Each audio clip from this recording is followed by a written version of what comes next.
नमस्कार दोस्तों। स्वामी विवेकानंद एक दिव्य ज्ञान पुंज, वो पुंज जिनके कहे गए सिर्फ 5 शब्द सुनकर अमेरिका शिकागो में धर्म सम्मेलन में बैठे हुए 7,500 लोग 2.5 मिनट तक उठकर ताली बजाते रहे थे, सिर्फ 5 शब्द सुनकर। वो शब्द जो कि उन्होंने अपने भाषण से पहले कहा था, संबोधन में कहा था, वो शब्द सुनकर आप अंदाज़ा लगा सकते हैं कि 2.5 मिनट तक लोग ताली बजाते रहते हैं। ये था स्वामी विवेकानंद के अंदर का ज्ञान। उनके ज्ञान के बारे में मैं आपको सिर्फ इतना बता दूं कि उनके पास वो ज्ञान था, उस लेवल का ज्ञान था जो ज्ञान आज आप गूगल पे भी नहीं ढूंढ सकते हैं। दोस्तों, ये वीडियो उन्हीं स्वामी विवेकानंद जी के बारे में है और उनके चरणों में मेरे तरफ से एक प्रणाम है। ये वीडियो मनोज मुंतशिर साहब का है। मनोज मुंतशिर साहब को तो आप जानते ही होंगे, आज के समय में बॉलीवुड के सबसे बड़े लिरिसिस्ट, जिनका असली नाम मनोज शुक्ला है और उन्होंने अपना नाम बॉलीवुड में जाने के बाद मनोज मुंतशिर रख लिया। ये वीडियो जिसका टाइटल है स्वामी विवेकानंद के शिकागो भाषण से जो मैंने सीखा, बाय मनोज मुंतशिर। ये वीडियो काफ़ी लंबी है, लगभग 17 मिनट की है। तो इस वीडियो को स्टार्ट करेंगे, आप भी मेरे साथ इस वीडियो को एंजॉय करिए, इससे कुछ ज्ञान लीजिए, मेरी यही अभिलाषा है। तो चलिए वीडियो को स्टार्ट करते हैं। आप देख रहे हैं मिस्टर ETC, मैं हूँ विकास। तो वीडियो स्टार्ट करेंगे, 3, 2, 1 एंड गो।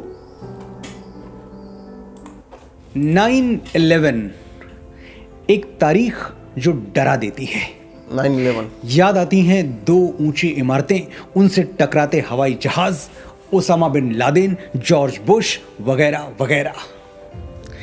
हम इस तारीख से डरते इसलिए हैं क्योंकि हमारा पॉइंट ऑफ रेफरेंस गलत है। 9/11 के नाम पर हमें वर्ल्ड ट्रेड सेंटर के धमाके तो सुनाई देते हैं, लेकिन विश्व शांति और हिंदू धर्म की सनातन संस्कृति को पश्चिम के पटल पर खोल देने वाले स्वामी विवेकानंद की अमृत वाणी नहीं सुनाई देती। स्वामी जी के शिकागो भाषण की तारीख भी यही थी, 9/11, 11 सितंबर 1893। क्या था वो भाषण जिसने अमेरिका को ही नहीं पूरे पश्चिम को भारत का मुरीद बना दिया? क्या थे वो पहले 5 शब्द जिन्हें सुनते ही 7,000 लोग 2.5 मिनट तक खड़े होकर मंत्रमुग्ध तालियां बजाते रहे? और क्या सीखा हमने शिकागो के उस स्पीच से जिसे दुनिया के सर्वश्रेष्ठ व्याख्यानों में से एक गिना जाता है? बहुत ही अच्छा वीडियो ये होने वाला है, बहुत ही अच्छा। आप इस वीडियो को पूरा देखिए, मेरा आपसे यही रिक्वेस्ट है। कुछ ना कुछ इस वीडियो से आप जरूर सीख के जाइएगा। 9/11 मेरे लिए 9/11 का मतलब है नरेंद्र, और आपके लिए, पूरे भारत के लिए 9/11 का मतलब सिर्फ नरेंद्र ही होना चाहिए और कुछ नहीं। नरेंद्र नाथ दत्त, जिन्हें पूरा विश्व स्वामी विवेकानंद के नाम से जानता है और याद करता है। हम भारतवासियों को 9/11 क्यों याद रखना चाहिए? क्योंकि उस दिन भारत के एक युवा सन्यासी ने पश्चिमी देशों के सूट बूट वाले बड़े बड़े विद्वानों को बौना साबित कर दिया था। 9/11 हमें इसलिए याद रखना चाहिए क्योंकि उस दिन सनातन संस्कृति के एक संदेश वाहक ने भारत को विश्व गुरु के रूप में पुनर्स्थापित कर दिया था। 9/11 को हम न्यूयॉर्क के लिए नहीं, शिकागो के लिए याद करेंगे। विध्वंस के लिए नहीं, विश्व शांति के लिए याद करेंगे। आतंकवाद के लिए नहीं, सनातन संवाद के लिए याद करेंगे। आज के बाद 9/11 हम लादेन के लिए नहीं, नरेंद्र के लिए याद करेंगे। आइए ले चलता हूं आपको फ्लैशबैक में 128 साल पहले। ये फोटो देखिए, ये है विश्व तारीख 11 सितंबर 1893। जगह लेक मिशिगन के तट पर बसा हुआ अमेरिका का सबसे घनी आबादी वाला शहर शिकागो। अवसर विश्व धर्म संसद। पात्र पूरी दुनिया से आए हुए अलग अलग धर्मों के प्रतिनिधि और भारत का एक युवा तपस्वी स्वामी विवेकानंद। मौका तो था धर्म पर विचार विमर्श का, लेकिन दूसरों को छोटा और खुद को बड़ा समझने वाली पश्चिमी संस्कृति सैकड़ों विद्वानों के बीच बैठे हुए विवेकानंद का मजाक उड़ा रही थी। उनके कपड़े सूट बूट वाले विद्वानों से मेल नहीं खा रहे थे, कदकाठी भी कोई खास नहीं थी। उनके मस्तक पर ज्ञान का तेज तो था, लेकिन अहंकार नहीं। भारत को तीसरी दुनिया मानने वाले, सपेरों का देश कहने वाले मन ही मन स्वामी जी पर हंस रहे थे। बड़ी बड़ी बातें करता है भारत, विश्व की प्राचीनतम सभ्यता कहता है खुद को, बात बात पर उपनिषद और वेद खोल के बैठ जाता है, लेकिन जहां बात मुकाबले की आई पीछे हट गया। एक लकड़ी का सिपाही जंग लड़ने भेज दिया। ये तो हमारे तर्क की पैनी तलवार का एक वार भी नहीं सह पाएगा, चटक जाएगा। स्वामी जी सभा में निश्चिंत बैठे रहे और अलग अलग देशों के अलग अलग धर्मों के विद्वानों को एकाग्र होकर सुनते रहे। लोग अलग थे, धर्म अलग थे, लेकिन दावा सबका एक ही था, मेरे धर्म जैसा कोई धर्म नहीं, मेरे सिद्धांत जैसा कोई सिद्धांत नहीं, और मेरे वंश जैसा कोई वंश नहीं। थोड़ी देर बाद विश्व धर्म संसद में स्वामी विवेकानंद का नाम पुकारा गया और वो अपनी जगह से उठकर मंच की ओर बढ़ने लगे। तब स्वामी विवेकानंद की उम्र थी सिर्फ 30 साल। आप अंदाजा लगा सकते हैं। 30 बरस का ज्योति पुंज था, ज्ञान पुष्प का सुरभि कुंज था। मस्तक पर अरुणिम वो रेखा, चकित रह गया जिसने देखा। शब्द सुदर्शन धारी था वो, देवदूत अवतारी था वो। स्वामी जी मंच की ओर अकेले चल के नहीं आए, उनके साथ भारत की सनातन संस्कृति और लाखों वर्षों का इतिहास भी मंच तक आ पहुंचा। और अब पूरा विश्व सुनना चाहता था कि भारत क्या कहेगा। जहां इतने बड़े बड़े धर्म योद्धा बोल चुके हैं, वहां ये भगवाधारी लड़का सनातन धर्म की श्रेष्ठता कैसे सिद्ध करेगा। स्वामी विवेकानंद माइक तक पहुंचे तो, लेकिन कुछ बोले नहीं। लोगों की उत्सुकता बढ़ने लगी। सभा में हलचल सी मच गई कि स्वामी जी कुछ कह क्यों नहीं रहे। कुछ टाइयों ने उपहास किया, this is what you call cold feet, India has gone silent. Swami ji अब भी चुप थे, बस चारों ओर नजर घुमा के देख रहे थे, मानो पूरी सभा का जायजा ले रहे हों। कुछ पल और गुजर गए। बहुत ही मनोरम वीडियो है। फिर स्वामी जी बोले, सिर्फ 5 शब्द बोले, और उन्हीं 5 शब्दों ने आने वाले 500 वर्षों के लिए पश्चिम की धरती पर सनातन सभ्यता का ध्वज गाड़ दिया। वो 5 शब्द सुनने वालों की छाती पर ऐसे गड़े कि 7000 लोग खड़े होकर तालियां बजाने लगे। वो 5 शब्द पूरी दुनिया के लिए विश्व बंधुत्व का संदेश बनकर गूंज उठे और आज तक गूंज रहे हैं। शिकागो की धर्म संसद में स्वामी विवेकानंद के पहले 5 शब्द थे, ध्यान से सुनिएगा, sisters and brothers of America. America के भाइयों और बहनों। 7000 लोग मंत्र मुग्ध रह गए, जैसे कोई जादू देख लिया हो, जैसे ईश्वर की आवाज सुन ली हो, जैसे कोई आकाशवाणी हो गई हो। 2 मिनट तक तालियां बजती रही, जबकि अभी तो स्वामी विवेकानंद ने कुछ कहा ही नहीं था, अब कहने वाले थे। ये 5 शब्द इतने मर्मस्पर्शी, इतने अविस्मरणीय इसलिए हो गए कि ये शब्द किसी व्यक्ति के मुख से नहीं, सनातन धर्म की मूल संस्कृति से उपजे थे। अयम निजः परो वेति गणना लघु चेतसाम, उदार चरिता नाम तो वसुधैव कुटुंबकम। महोपनिषद अध्याय 4 श्लोक संख्या 71। ये अपना भाई है और ये अपना भाई नहीं है, बंधु नहीं है, इस तरह की गणना छोटे हृदय वाले लोग करते हैं। उदार हृदय वालों के लिए, बड़े हृदय वालों के लिए संपूर्ण धरती ही उनका परिवार है। देश की सीमाओं से बाहर न झांकने वाले, एक दायरे से बाहर सबको पराया समझने वाले पश्चिमी समाज को स्वामी विवेकानंद के ये शब्द, ये 5 शब्द एक कल्चरल शॉक की तरह झकझोर गए। उन्हें विश्वास ही नहीं हुआ कि हजारों मील दूर से आया हुआ एक व्यक्ति, जिससे ना तो रक्त का संबंध है, ना संस्कार का, ना भाषा का, ना भाव का, कैसे वो उनको भाई और बहन के संबोधन से पुकार सकता है। यही तो वो रहस्य है जिसे दुनिया के बड़े से बड़े बुद्धिजीवी आज तक नहीं समझ पाए। कैसे हम भारतवासी परायों को अपना बना लेते हैं, मनुष्य मात्र में भेदभाव नहीं करते, चमड़ी के रंग से किसी को छोटा या बड़ा नहीं समझते, और कैसे हमारे यहाँ ब्लैक लाइव्स मैटर वाले प्लैकार्ड दिखाकर इंसानी जिंदगी की कीमत याद नहीं दिलानी पड़ती। वसुधैव कुटुंबकम हमारी संस्कृति थी और रहनी चाहिए। हमारे लिए विश्व का हर व्यक्ति वही है जो स्वामी विवेकानंद ने उस दिन कह दिया था, सिस्टर्स एंड ब्रदर्स। हमें पश्चिम वाले तीसरी दुनिया कहते रहें, उनकी मर्जी। हमारे लिए तो दुनिया दूसरी या तीसरी नहीं होती, सिर्फ एक होती है और उसमें सभी सिमट आते हैं। गोरे काले, छोटे बड़े, अमीर गरीब, पशु पक्षी, पेड़ पौधे, नदियां सागर, सभी। काले गोरे का भेद नहीं, हर दिल से हमारा नाता है। कुछ और ना आता हो हमको, हमें प्यार निभाना आता है। जीते हो किसी ने देश तो क्या, हमने तो दिलों को जीता है। जहां राम अभी तक है नर में, नारी में अभी तक सीता है। इतनी ममता नदियों को भी जहां माता कह के बुलाते हैं। इतना आदर इंसान तो क्या, पत्थर भी पूजे जाते हैं।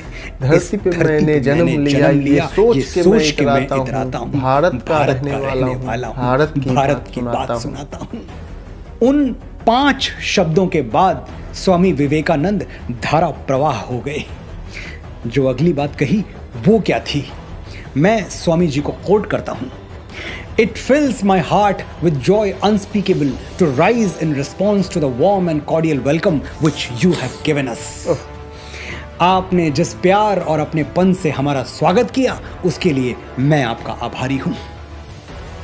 इस वक्तव्य पर मैं आगे बात करूं, इससे पहले ये जान लीजिए कि विश्व धर्म संसद में जिस दिन स्वामी जी बोल रहे थे, उसके तकरीबन 1.5 महीने पहले वो अमेरिका आए थे और अमेरिका ने उनका स्वागत उसी घृणा से किया था जो अश्वेत लोगों के लिए उनके मन में हुआ करती थी।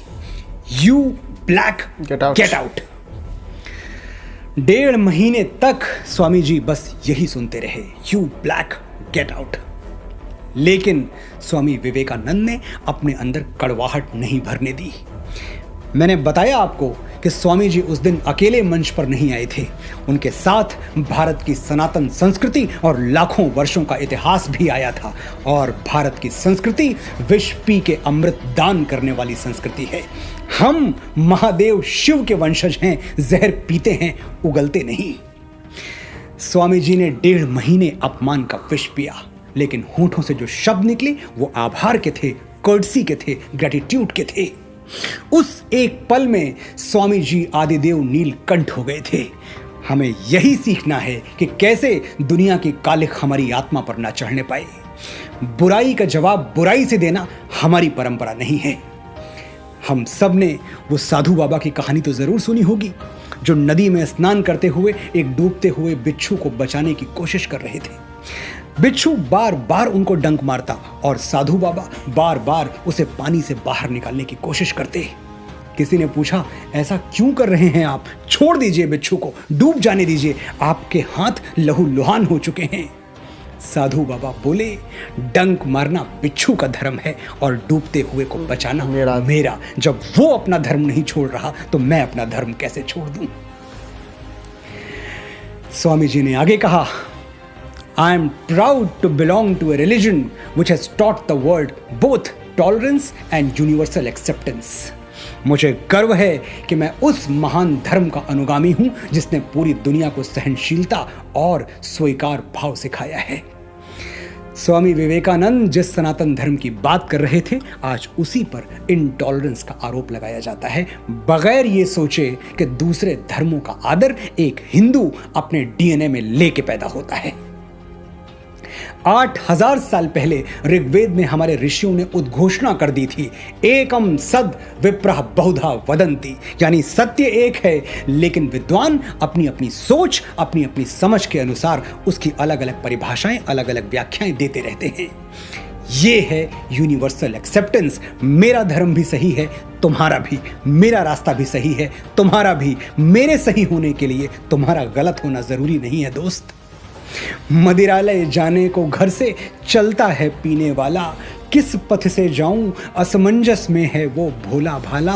अलग अलग पथ बतलाते सब, पर मैं ये बतलाता हूं, राह पकड़ तू एक चला चल, पा जाएगा मधुशाला। दुनिया के सभी रास्ते एक ही गंतव्य की ओर जा रहे हैं, एक ही मधुशाला की ओर जा रहे हैं। फिर इस बात पर क्या झगड़ना कि मेरे और तुम्हारे रास्ते अलग क्यों हैं।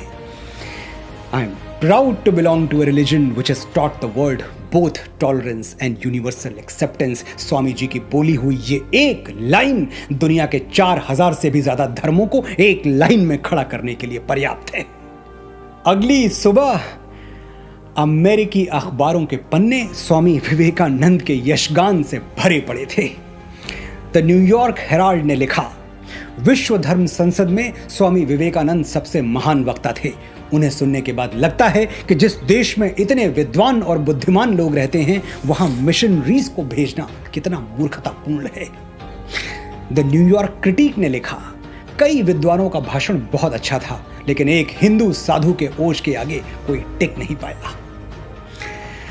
रंग और जंग से खुद को सर्वश्रेष्ठ मानने वाले दुनिया के अनेक देश उस दिन समझ गए कि भारत की मेधा और उसके सनातन ज्ञान का सामना दुनिया कभी नहीं कर सकती। वो तो मान गए, लेकिन शायद हम अब तक नहीं मान पाए। हम आज भी उसी को अच्छा मानते हैं जो इंपोर्ट होके आया हो, चाहे वो कोई वस्तु हो या विचार। मैं फिर आपसे वही आग्रह करूंगा जो बार-बार करता आया हूं, अपने हीरोज आंखें खोल के चुनिए। स्वामी विवेकानंद आपके हीरो होने चाहिए, क्योंकि आपके हीरोज के हीरो भी वही हैं। सुभाष चंद्र बोस ने कहा था, अगर स्वामी विवेकानंद जीवित होते तो आज मैं उनके चरणों में बैठा होता। गुरुदेव श्री रविन्द्रनाथ टैगोर कहते थे, यदि भारत को जानना है तो स्वामी विवेकानंद को पढ़ो। महात्मा गांधी ने कहा था, स्वामी विवेकानंद को पढ़ने के बाद भारत के प्रति मेरी भक्ति 1000 गुना बढ़ गई। भगिनी निवेदिता स्वामी विवेकानंद को कंडेंस्ड इंडिया, संघनित भारत कहती थी, यानी भारत का आकाश भर विस्तार अकेले स्वामी विवेकानंद में सिमट आया है। और अगर आपको लगता है कि स्वामी जी का योगदान सिर्फ हिंदू धर्म में है, राष्ट्र धर्म में नहीं, तो थोड़ा और गहरे उतरिए। पढ़िए वो लिटरेचर जहां अंग्रेजों ने खुद लिखा है कि 1897 के बाद उन्होंने ब्रिटिश सरकार के खिलाफ क्रांति करने वाले जितने भी सेनानियों को पकड़ा, उनमें से अधिकांश के पास स्वामी जी की फोटो या उनसे संबंधित कोई ना कोई साहित्य, कोई ना कोई लिटरेचर जरूर मिलता था। फिर भी अगर आप इस जिद पर हैं कि जब तक कोई 7 समंदर पार से अप्रूवल का स्टैंप न लगा दे तब तक आप किसी को हीरो नहीं मानेंगे, तो महान अमेरिकी स्कॉलर जॉन हेनरी राइट को पढ़ लीजिए। उन्होंने साफ लिखा है, एक अकेले स्वामी विवेकानंद का ज्ञान हमारे सभी अमेरिकी प्रोफेसरों के ज्ञान के कुल जोड़ से अधिक है, more than the sum total of all the knowledge American professors have. हमें समझना है, सबको अपना लेने वाली, समाहित कर लेने वाली हमारी सोच को समझना है, हिंदू परंपरा को समझना है, सनातन धर्म को समझना है, सच्चे भारत को समझना है। तो इस देव पूजित धरा को विवेकानंद की आंखों से देखिए। हमारे लिए कोई गैर नहीं, हम अपने धर्म के सच्चे उपासक हैं, लेकिन दुनिया के किसी धर्म से हमें कोई बैर नहीं। हम सांप को भी दूध पिलाते हैं, जब तक वो खुद हमला न करे हम उसे नहीं मारते। हम सीमाएं जीतने के लिए मर्यादाएं नहीं हारते। हमने विवेकानंद से सीखा है कि विजय तन की घड़ी भर की दमक है, इसी संसार तक उसकी चमक है। भुवन की जीत मिटती है भुवन में, उसे क्या खोजना गिरकर पतन में। शरण केवल उजागर धर्म होगा, सहारा अंत में सत्कर्म होगा। जय हिंद, जय भारत, जय भारती। वीडियो खत्म। देखिए, स्वामी विवेकानंद जी के बारे में अब इस वीडियो के बाद और मैं क्या कहूँ। आप ये समझ लीजिए कि स्वामी जी की मौत लगभग 40 साल की उम्र में हुई थी। 39 साल 3 महीने के एज में वो अपना शरीर त्याग के चले गए थे। और उन्होंने अपने मौत का दिन, अपने मौत से 5 साल पहले अपने एक दोस्त को, अपने एक मित्र को उन्होंने बतला दिया था कि मेरा ये जो शरीर है, ये मेरे ज्ञान का बोझ अब सह नहीं पा रहा, उठा नहीं पा रहा। मेरा ये शरीर अब मेरे ज्ञान को 5 वर्षों से ज़्यादा नहीं झेल पाएगा। मैं 5 वर्षों के अंदर जो है इस देह को त्याग दूंगा। मेरी मौत 40 साल के उम्र से पहले हो जाएगी। मैं 40 साल को कभी प्राप्त नहीं करूंगा। आप अंदाज़ा लगा सकते हैं उस इंसान के बारे में आज के दुनिया में जिसने अपने मौत की भविष्यवाणी 5 सालों पहले कर दी हो। आप विवेकानंद जी के बारे में बहुत सारे साहित्य हैं जो विवेकानंद जी ने लिखा है। बहुत सारा साहित्य है जो बेलूर मठ कोलकाता से प्रकाशित होता है। आप उनको पढ़िए। विवेकानंद जी के बारे में और जानकारी आपको मिलेगी। विवेकानंद जी एक सच्चे धर्मगुरु थे, एक सच्चे धर्मगुरु थे। और मैं विवेकानंद जी की पूजा करता हूँ। मैं विवेकानंद जी को बहुत ज़्यादा मानता हूँ, मैं उन्हें अपना गुरु मानता हूँ। तो आपको ये वीडियो कैसा लगा कमेंट करके ज़रूर बतलाइएगा।